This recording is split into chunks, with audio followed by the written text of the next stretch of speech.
This episode of Transmission Interrupted was recorded April 21st, 2026. This is Transmission Interrupted, a podcast series from NETEC, the National Emerging Special Pathogens Training and Education Center.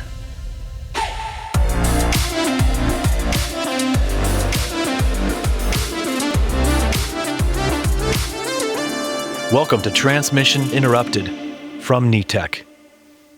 Hello and welcome to Transmission Interrupted. I am Jill Morgan. I'm a nurse here at Emory University Hospital in Atlanta, Georgia. For those of you not yet familiar with NETEC, our mission is to set the gold standard for special pathogen preparedness and response across health systems in the U.S., with the goals of driving best practices and closing knowledge gaps and developing innovative resources. NETEC works alongside and in cooperation with the CDC and is funded by ASPR, the Administration for Strategic Preparedness and Response. I am both excited and disgusted by the topic of today's podcast, and I am really grateful to have Ashley Perry, who is the Director of Hazardous Waste Services for Daniels Health. And that's a big title to say. She knows almost everything there is to know about disgusting healthcare waste. And she's actually the one that brought this story to my attention. I admit to having heard about New World Screwworm in the news, but had purposefully limited my willingness to read or especially look at images of it, because I just have, despite having removed literal worms from people's bodies over the course of my ED career, these are just things that really do skeeve me. This is a parasite that can actually kill livestock. That's how bad these infections can be. So first of all, let me start by welcoming Ashley Perry, who I'm just thrilled to have back with me today. So Ashley, thank you for bringing this to me and for being willing to talk more about this gross stuff. Yeah, I'm happy to be here, and sorry at the same time that I had to share this with you. Some burdens are better shared. So for those of you not familiar, and frankly, I hope many of you are not familiar, New World Screwworm is a type of blowfly. So it's a parasitic blowfly, and it looks like any other fly, right? Sort of a metallic looking and, maybe a little bigger than a housefly, but not much. The difference about this fly is that it lays its eggs in the eyes, nose, ears, mouth, genitals, or wounds of animals. And that includes people. It includes livestock. And this is why it is such a huge concern.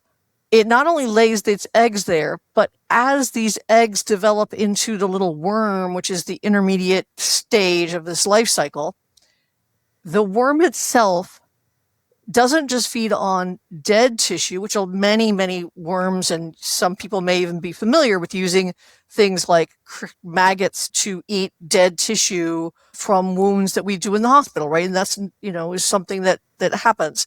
But these eat live tissue. So that means they're not just feasting on dead stuff. They're actually destroying the very animal they're living off of.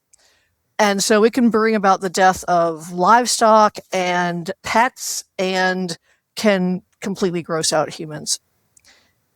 So I really caution you, we're going to have some resources.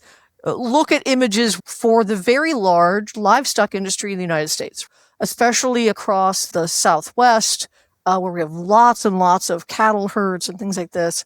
And New World Screwworm is actually endemic in many places to the south of us. So Central America and across some of the Caribbean, where it's just a much more common problem. And in the United States, we've done a pretty good job in the past of controlling this in fascinating ways. The U.S. has actually bred sterile flies so that they can mate with these parasitic flies and limit their ability to reproduce in an area. So we've got all sorts of creative things, but that's how big a deal it is. Because if this infection took place, that took hold in the United States, it could decimate livestock, and it could also impact both human health and our pets that could be affected by this, and any warm-blooded animal. So that's a gross introduction to what we're going to talk about today. And I want to start with I told y'all that Ashley brought this to me, but now I want to go sort of backwards and say, Ashley, how the heck did you get involved in this parasitic blowfly larva thing coming from a healthcare waste vendor perspective? It's so interesting because every time I think I've seen just like all of it, right? You think you've seen all the types of gross waste that you can find, like something new kind of creeps out.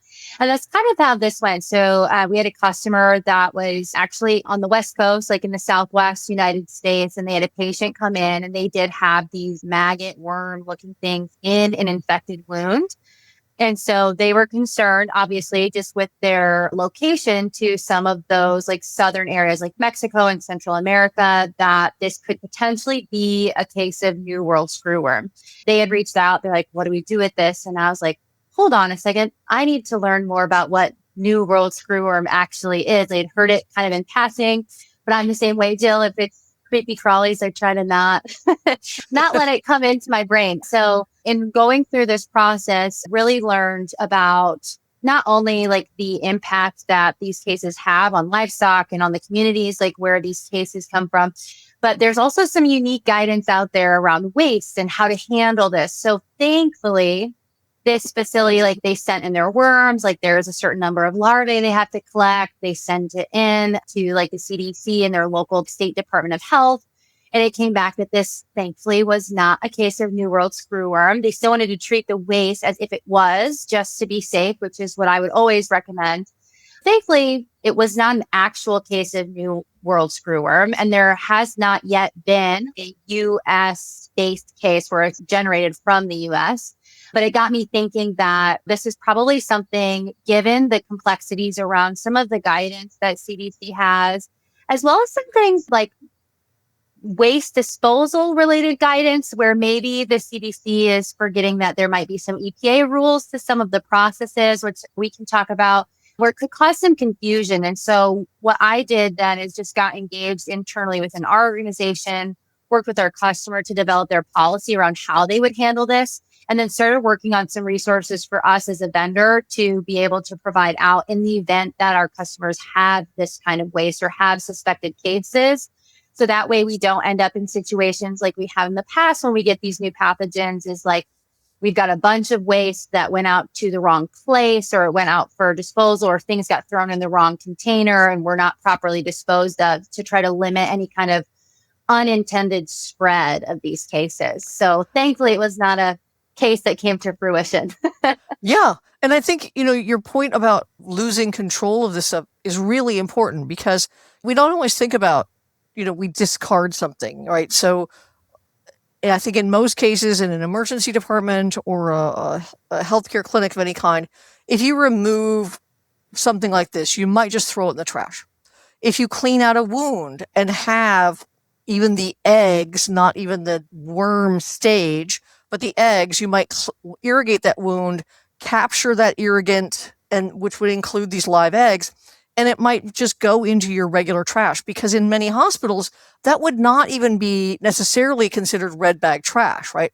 The problem with that is that if these things ended up in a landfill, in a regular trash dumpster garbage thing, that can reproduce and then let these flies be out in our environment. So it's not just that it's gross, it's not just that it's a regulatory thing from the CDC standpoint or human health, but that this is a big deal for USDA and I'm not going to get this acronym right the first time, APHIS, which is plants. All right, hold on. I got to pull up APHIS. I thought Animal I had it, but I don't. Plant Health Inspection Service. Thank you. All right, so APHIS, the Animal Plant Health Inspection Service. So, for instance, you travel and you go through an airport and they're concerned with checking things to make sure that little bugs don't come in on your stuff. This is part of why, because we don't want these things here. So if we don't handle those things correctly in a healthcare environment, we could in fact be contributing to the release of these parasitic flies. It does sound a little like the theme of a bad sci-fi movie, right? I mean, this is exactly what a bad sci-fi movie would be built upon. Like, this would be it. All right, so what is it that hospitals should do, or anybody, not just a hospital, but a clinic, an urgent care, a dermatologist, anybody could see these wounds in a human. What should they do with what they take out of a wound or the trash that is associated with this kind of wound care if they're worried it might be a New World screwworm? Yeah, so I think one of the key things is making sure that it's kind of twofold. So if you think that you have a case of New World screwworm, first and foremost, you want to make sure that you're collecting the larvae that are generated from this patient that you're taking off. You're going to want to send, the CDC asks for at least 10. If you've got fewer than 10, they want you to send all you got, but they want you to collect them in a leak-proof container. And the statement on the CDC guidance is they prefer 70% ethanol or 70% isopropanol or higher. So whatever you have, if you have 85% IPA, that works too. They want you to get that in a leak-proof container, really close it down. And then that's going to be sent to CDC for testing to validate whether or not this is a case of New World screwworm.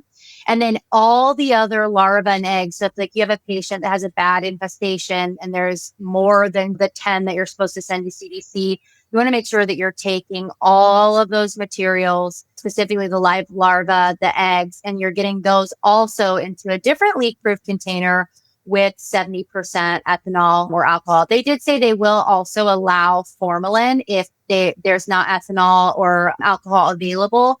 But the idea is to kill the larvae and the eggs, but then also still be able to preserve them for any testing or anything that needs to be done. So that's why we use that ethanol. We want to fix them so then they can be tested. And the thing that's unique to this is once you've done that, so you've sent your 10 to the CDC, it's gone for testing, and then you have all the rest of this larval waste. This is where the CDC guidance, I have to be like, hold on, we got to pull back a little bit because they say throw it in the general trash or your regulated medical waste. But ethanol and isopropyl alcohol are RCRA hazardous waste. So they exhibit the ignitability characteristic. And so what this now means is that we may have a very unique waste stream, depending on what state you're in and where you're sending it for treatment. You have to make sure you're profiling it correctly and working with your hazardous waste vendor to make sure it's getting sent to the appropriate disposal method. So we don't want to throw the bottles of alcohol with the larvae and the eggs into your red bag waste. We want to make sure that we're collecting them maybe in like a 5-gallon bucket or some kind of container that you can mark as hazardous waste and then can be held onto while you're working through the disposal process with your vendor. And then your PPE and stuff that you've been used that's been contaminated with this, that could go into your red bag waste. But there's two distinct waste streams that get generated here, which is a little bit different than like maybe some like category A infectious waste or other types of pathogen waste where you're typically generating one waste stream, like it's all going out the same way. And in this case, we've got two separate things that we want to be mindful of to make sure that not only are we not causing spread of New World screwworm, but we're also not causing harm to human health or the environment by inappropriately disposing of the waste. Yep. And I want to go back to a acronym you use, which is RCRA, which is RCRA. Can you just explain for folks? I know our EVS people will be intimately familiar with RCRA, but other people may not be. So just spend a second explaining what that is. Yeah, so RCRA stands for the Resource Conservation and Recovery Act. So this is the primary act around waste in the United States. So it falls under the Environmental Protection Agency's purview.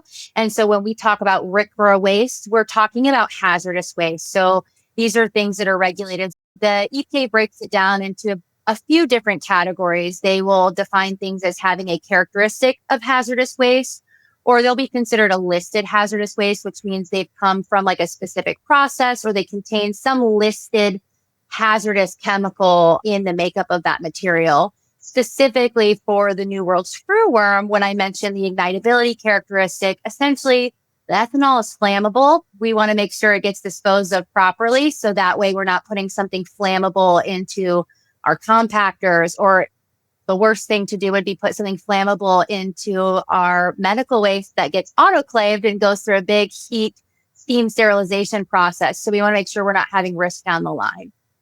Yeah. And I think it's great to think about because, of course, hospitals deal with small amounts of alcohol all the time. We might use alcohol on something. We use a lot of chemicals, but we're not typically packaging them in as liquids and sealing them up, right? So that's, I think, here where we get the difference. And I want to be clear that, yes, we know you all use alcohol swabs. You use maybe even bottles of alcohol that you might use to like pour onto a 4x4 or whatever you're doing, but you wouldn't just throw away the bottle of alcohol, hopefully, in with your regular trash because it will, again, as Ashley said, obviously we all know alcohol is flammable, right?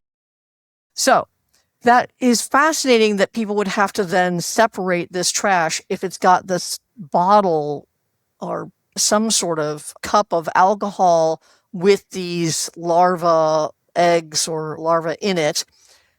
I want to ask sort of what might be a dumb question. Could I put them in that and let them die and then just let the alcohol evaporate? Would that let me throw it away and not have to worry about like having it as my, this other kind of hazardous waste? I actually don't think that's a dumb question at all because I do get questions of a similar nature related to like just general waste disposal. So because alcohol dissipates so quickly when exposed to air, a lot of people are like, if I just like open this or I let it evaporate, like then I can just throw this away as general trash. We want to be really careful when we do that because the Environmental Protection Agency would actually consider that to be a form of treatment on site. And you cannot do hazardous waste treatment without a big special permit from the EPA allowing you to treat on site. So I always envision it as like a specimen cup. Okay, I've got this specimen cup. I've got my alcohol in the container. I've put my larva and my eggs in, and I'm screwing this down, and I'm going to keep it closed and sealed so it doesn't leak. And then I'm going to put it in the container and send it off for disposal. So we don't want to let that evaporate, not only because of the EPA looking at that from a treatment and the compliance perspective, but also we don't want to incidentally have like a spill. Like we don't want to knock over the alcohol. Then you have to clean that up. And then that spill cleanup material has to be treated as hazardous waste. So from a risk reduction and compliance perspective, we just want to close them up and send them on their way and say a happy goodbye to them on that hazardous waste manifest and know that they'll be incinerated and destroyed and you won't have to worry about them again, hopefully. Excellent. That's exactly what I would like to do with these worms, is not have to think about them again.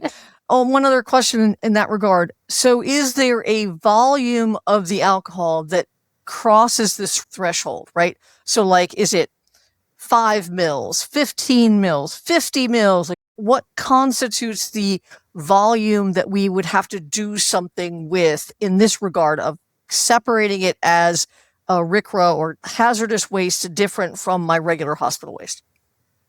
Yeah, that's another great question. So when it comes to characteristic wastes, which is what this would be, we consider things that might be ignitable or certain toxics or like different corrosive materials that exhibit a hazardous waste characteristic. There are different criteria or definitions that the EPA has laid out. So for some things like mercury, there's going to be a limit for what that ppm can be for you to be able to consider something general trash. When it comes to the ignitability characteristic, there is not a volume limit or level. What the EPA states is if the flash point of the material is at 140 degrees Fahrenheit or less, it is considered to be an ignitable waste. They do have some other criteria for things like oxidizers, but for the sake of this conversation, I won't go into the weeds because I could talk about hazardous waste all day. But so when it comes to this, what we really want to know is, would this flash? And so there's a couple of ways that we typically will evaluate these things. One is the safety data sheet for the ethanol you're using or the IPA you're using. The other thing you can do is run analytical and do like a flashpoint test. Given that this material is not going to be mixed with anything else, so we need it to be the pure ethanol to do the job of killing the larva and fixing them. So we're not going to add any water, right? We don't want to like dilute it. Given that the safety data sheet, when we look at it, it's going to say, if I had to throw out a random number, typically I think ethanol is in like this 70 degrees Fahrenheit range for a flash point. So it's definitely going to be below that 140 degrees. It's safe to say that because we want to make sure we've covered all of the larvae in there, that any amount that we collect, it's going to be a best practice to send that out as hazardous waste. And the reason why is because it would be costly to test it. You can absolutely have a situation where there's an inspector on site that's asking you about, well, how did you make the determination to throw this in the general trash? And if you don't have any documentation or really strong evidence that you can provide back to a regulator, they're probably not going to be super thrilled that you threw it in the trash, and you could end up with like citations. So my recommendation, and even in when we thought we had this suspected case, my recommendation was, even if we only have 5 mLs or 15 mLs in this container, we want to go ahead and treat this as hazardous waste. It's likely going to exhibit the flashpoint if you were to test it. So let's just make sure that we do that. Hopefully we're not generating this waste frequently. It's not something that's a recurring process. And it also makes it very clear in a situation like this. One of the things I hate is having to have a bunch of decisions that need to be made in the waste disposal process. I am not a clinician, but I am sure if I was dealing with a patient with this material and also concerned about the infectious risk that it poses, the last thing I want to do is try to qualify how much alcohol I use and where it can go. And so it makes it a little bit easier for clinicians just to know, okay, you've sealed up these containers. We're putting it in this container. It's going out as hazardous waste to make it easy for them. Yeah. And I would suspect that for most of us in the healthcare environment, and probably even veterinary clinics and people like that, our labs are probably already used to dealing with icky things in fluid, right? Whether that's a body part or a specimen that was removed to go to pathology.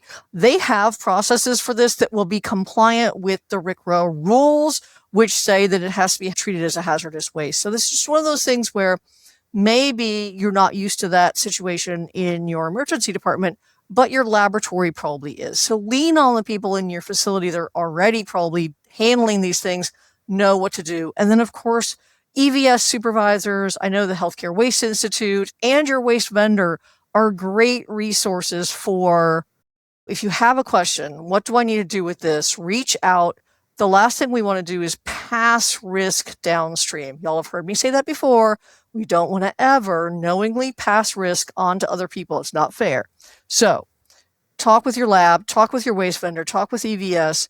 And really, if you're in a part of the country that has livestock or is in, I would say, this whole swath of the South and the Southwest of the United States, this is a risk. Ranchers and cattle people have probably heard about this. There's a lot of resources out there, both from the CDC and from APHIS and the USDA. Texas A&M has a bunch of resources out about this. It's a really big concern. I want to just finish by asking Ashley, really, is there anything else you think that people should know if you are that veterinary clinic, if you are a hospital or urgent care, that you think that last parting wisdom from the maven of disgusting waste today that you would want to pass along? Yeah, I would just say when it comes to the guidance, and I mentioned this before, but when it comes to the CDC guidance, there's a lot of amazing resources out there for what to do in this situation.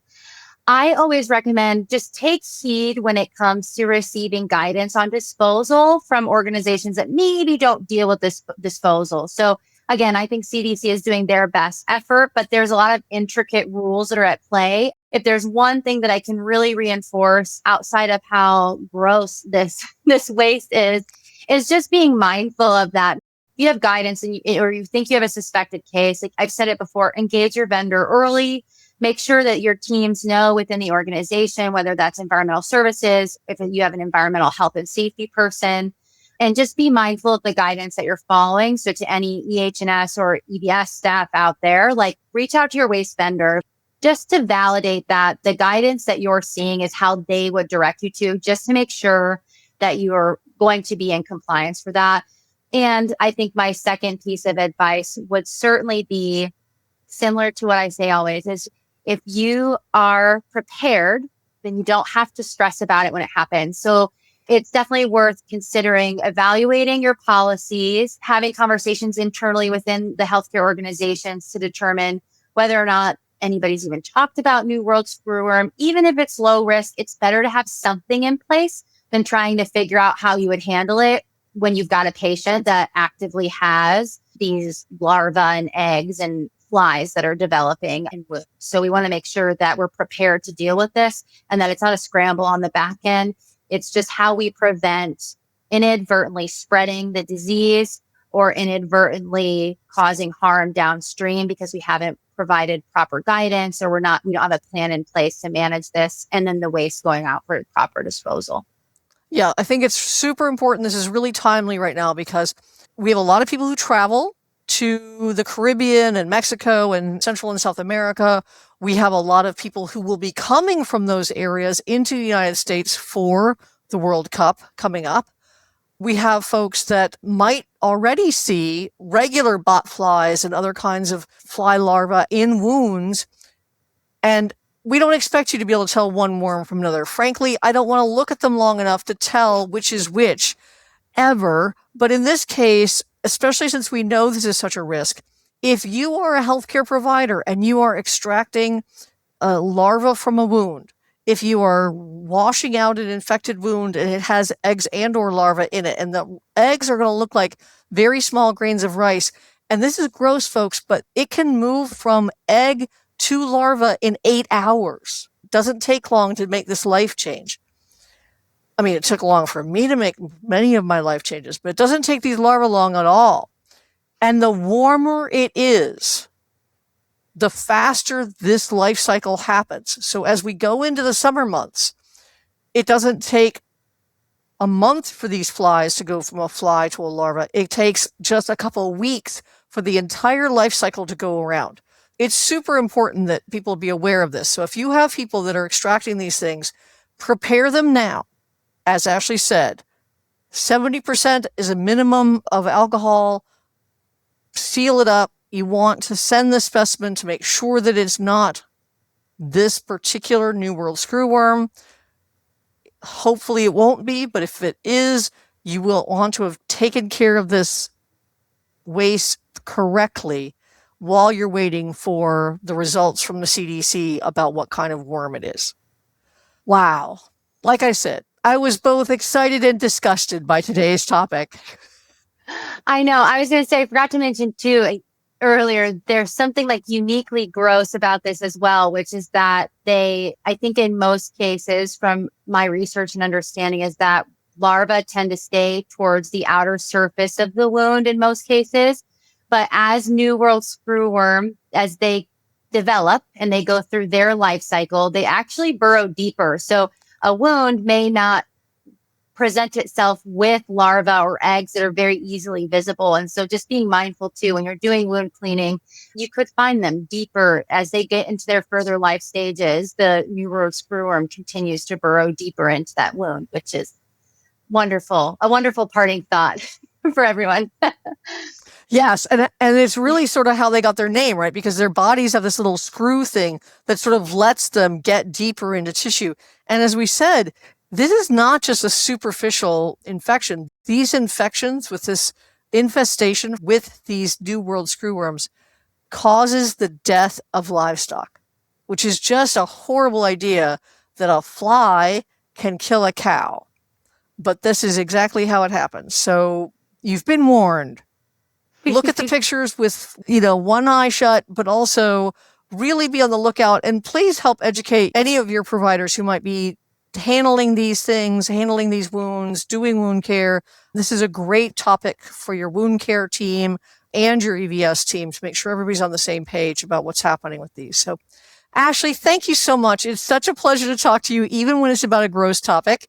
We are going to be talking a lot about waste in the coming months, so please consider joining us again. And it's so nice to have you here. Yeah, thank you so much for having me. I love the opportunity to be able to just share and make sure that these things are getting out to our clinicians and our healthcare facilities. So I always love getting the opportunity to chat with you specifically, Jill. So looking forward to who knows what the next thing will be that we'll be talking about. So I really want to thank Ashley Perry for enlightening us about the disgusting topic in healthcare waste and how we should be very, very cautious if we encounter something that looks like it could be a New World screwworm in a healthcare setting. And remember, that could be in a lot of places, doctor's offices, urgent cares, or emergency departments. And now I just want to change directions a little bit, because the healthcare setting is only one aspect of this, right? When we're talking about a parasite that can affect livestock, and we have a lot of folks across the country doing research about this. And I mentioned earlier that Texas A&M has really been leading on this, and they have a tremendous amount of information online if you're interested. Again, I'm warning you guys about pictures. I'm completely serious. It's really gross. But I'm so happy to have Dr. Shawn Gibbs with me today, who is the dean in the School of Public Health at Texas A&M University. So Shawn, welcome. Thanks for joining us today. Well, thank you for having me, Jill. I appreciate being here. Ashley was able to fill us in on the really highly regulated and finicky side of healthcare waste when you're dealing with something like this. But the reality for an awful lot of the risk in this is really that this is going to be out in the field where somebody's encountering a member of their livestock. Is it a member of your livestock herd? I don't know. What's a singular of livestock? I don't know. Just an animal in your herd. There you go. An animal in your herd, or Yeah. let's hope it's not more than one animal in your herd, with an infection. What are people doing in that case? And what, from your best judgment, I guess there isn't a lot of guidance on this yet, but what would be your best advice in these situations? Well, the first thing is, with the maggots associated with the New World screwworm fly, don't leave them alive. Don't leave them out in the environment. You've got to contain it. The recommendation is, of course, for 70% ethanol or 70% isopropyl alcohol to kill them. If you're out in the field, this can be done in essentially buckets or other containers. As Ashley mentioned earlier, anytime you're using that level of waste, it is RCRA, hazardous waste. You got to be aware of that as well. But you do not want to leave these alive in the field. And you mentioned earlier Texas A&M, and I want to highlight, be clear, the portion of Texas A&M who's really leading the way of this is Texas A&M AgriLife Extension. They are in every county out here in the state of Texas, I think, and they're doing a marvelous job of preparing for the entire state to encounter this if and when it does occur. Their information online is really good. We mentioned there are some other resources out there, of course, because there are a lot of federal agencies that are concerned with keeping this contained. And if anybody's interested in sort of the history of this, it really is very, very interesting how we were able to eradicate this in the 1960s by working together with Mexico and other countries to release these sterile male flies. So then, because the New World screwworm females only mate once, if they mate with these sterile males, they don't end up laying eggs everywhere. And that's, of course, then can really drop these sorts of disgusting infections very quickly and effectively. It was really a phenomenal example of scientific cooperation amongst multiple countries and really taking the science into practice and into the field.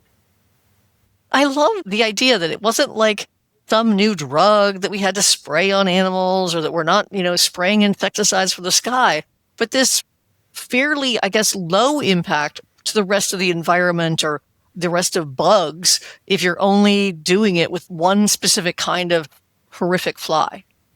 And as a matter of fact, if you're using the sterile males, you want to be rather cautious with your use of insecticides, because overuse of insecticides while you're releasing the sterile males would actually be counterproductive, because they would be as vulnerable to the insecticides as the non-sterile males and the females.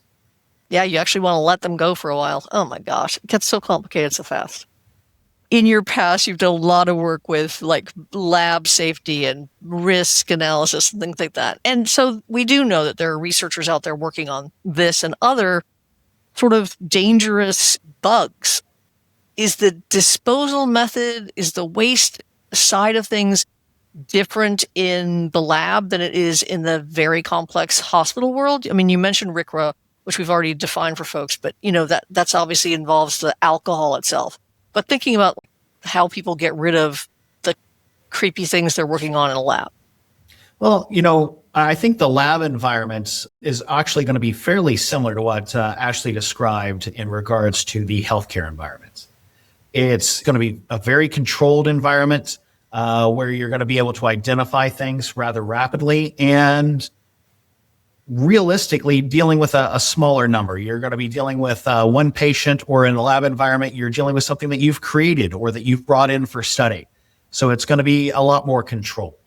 I think one of the great things that Texas A&M Agricultural Extension has been doing, and USDA and many of the others, is acknowledging and planning for where we're going to see a lot of this is not going to be in the lab, is not going to be in the healthcare environment.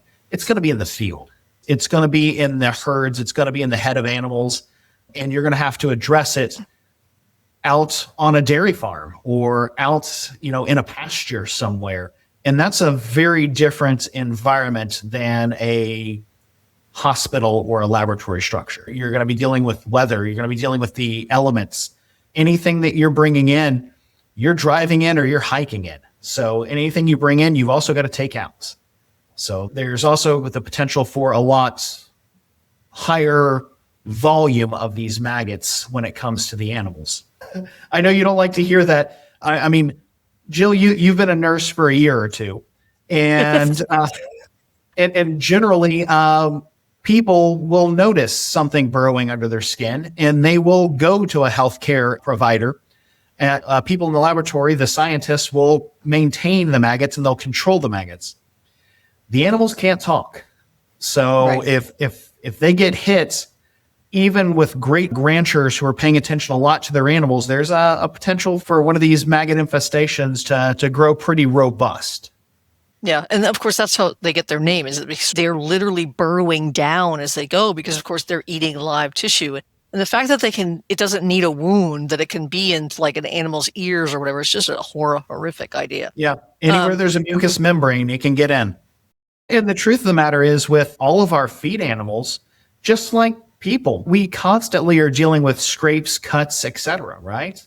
I mean, even under the greatest conditions, I've got like 2 cuts on my hand today just from where I opened the car door wrong. Yeah, no, you're right. I mean, obviously, people's skin is not in 100% intact. I would guess that you've got herds of animals. Many of them have non-intact skin. And then I guess I think about other ways. Like I mentioned to Ashley, well, couldn't I just let the alcohol evaporate? And she admonished me that was still not a great thing to do. But I wonder, if I'm out and I'm a rancher, could I just make a little bonfire? I will mention right now we're in the middle of some really bad drought across many parts of the country.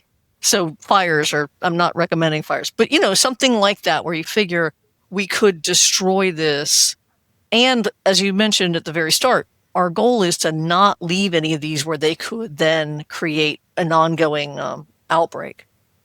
I could see a number of scenarios where they're out in the field, they're working with the herds and just trying to get the material that they've debreeded back and use the volume of alcohol in order to kill the worms may be very problematic. I could see a number of scenarios where they potentially could use burn barrels or other things like that and essentially char the flesh and the animals, or the maggots, the animal flesh and the maggots. It's not necessarily something that's recommended, but I'll be honest, I think it's something that people are likely to do. And I think certainly another concern is this idea that in some cases, it goes unrecognized long enough that an animal succumbs. And I mentioned to Ashley, like the idea of this fly, you think about the size of a fly taking down a cow. But that's all it takes, right? Because these can just keep reproducing and burrowing in and eating live tissue. And so if you think about how you would then dispose of an entire animal, then you'd almost have to use something like a burn pit. Yeah, I'm not worried about it taking down a whole cow in regards to the vast majority of animal feedlots in the United States. Whether it's dairy or beef production, they're going to be paying attention to it. They're going to catch this pretty early on before it gets to the point where it's taking down a whole animal. And if it's dairy, they're monitoring milk production nonstop. But I think some smaller ranches, some smaller facilities, there is that potential. for, a pasture raised animal that doesn't get checked on as much, that they've never had a problem with and not expecting a problem for something to go unchecked. When you're talking about situations like this, a lot of times when an animal passes away, they'll compost. With this screwworm, that's not something they should do. So at that point, when you're dealing with a whole animal carcass, you probably are looking at essentially burning it. Yeah. Wow. Gosh, just when I thought my life couldn't get any grosser when it comes to the kind of waste I've had to deal with at the hospital. And now we're talking about how you get rid of a carcass teeming with maggots. I think I've had enough for today. Jill, you and I have known each other long enough. We've both done Ebola response and Lassa response and Nipah and other things like that. This grosses me out a little bit more. Yes, I completely agree. All right. Well, we will definitely link people to the Texas A&M AgriLife Extension resources because I think they do a great job of really talking about what you should watch for and what actions to take. We certainly appreciate folks being willing to do so much work on things that are just creeping the rest of us out. And before we go, I'd like to really highlight that when you're talking about something like this, that is a true One Health issue, it's going to impact the environment. It's going to impact humans. It's going to impact animals, and it's going to impact feed animals. Agricultural Extension, both the Texas A&M AgriLife Extension Agency, as well as all the others across the country, they're key components to public health communication on this.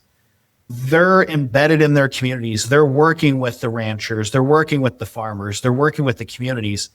And they've got trust in those communities. So getting that information to them so that they can disseminate it in a proper way and get it to their channels and their networks is absolutely instrumental. Yeah, fantastic. And it's a good plug because I do want to end with this idea that no matter who you are right now, whether you're a rancher, a farmer, a veterinarian, a healthcare worker in a human healthcare facility of any kind, if somebody comes in, if an animal comes in or a pet comes in with something that has this sort of appearance, so you've got maggots in a wound, you've got something that seems to be burrowing deep, this is definitely something we want to get a hold of. We want you to send the specimen, as Ashley said, 10 if you can, so that they can be identified. Hopefully you will not be the people, ding, ding, ding, winner, winner, to find the New World screwworm. But it is something, especially as we get into the warmer summer months, when this is so important that we stay on top of it and really be aware. As Dr. Gibbs said, this idea of One Health really is so important here, that we are all part of this living environment and we have to pay attention to these things. So I think it's great to give a shout out to the extension services across the state of Texas, but also across the rest of the country, and really think about how we can all have at least somewhere in our minds that this is a possibility. Well, thank you, Dr. Gibbs. Such a pleasure to see you and pick your brain about something disgusting again, and come back anytime. Jill, it's a pleasure, and I think you only call me when you want to talk about something disgusting. It's true. It's true. I have a fairly large disgusting repertoire, frankly, but yeah, thanks. All right. Thank you so much for joining us on Transmission Interrupted. As usual, if you have ideas for future shows or questions about today's episode, you can find us on the web at info@netech.org. You can also find us, of course, through any of the platforms for podcasts. We hope you'll join us next time for any other disgusting topic I can think of, but also a lot about infectious diseases and personal protective equipment and healthcare worker safety. So thank you all for joining us. We'll see you next time on Transmission Interrupted. You've been listening to Transmission Interrupted, a NETEC podcast, produced and edited by Benjamin Madsen, with additional support provided by Britton Clark, Veronica Lavaro, Jason Noble, and Lisa Stone. Special thanks to our guests and the subject matter experts at NETEC for their insight and guidance. This podcast is supported by the Administration for Strategic Preparedness and Response. For more information, tools, and training on special pathogen preparedness, visit netech.org.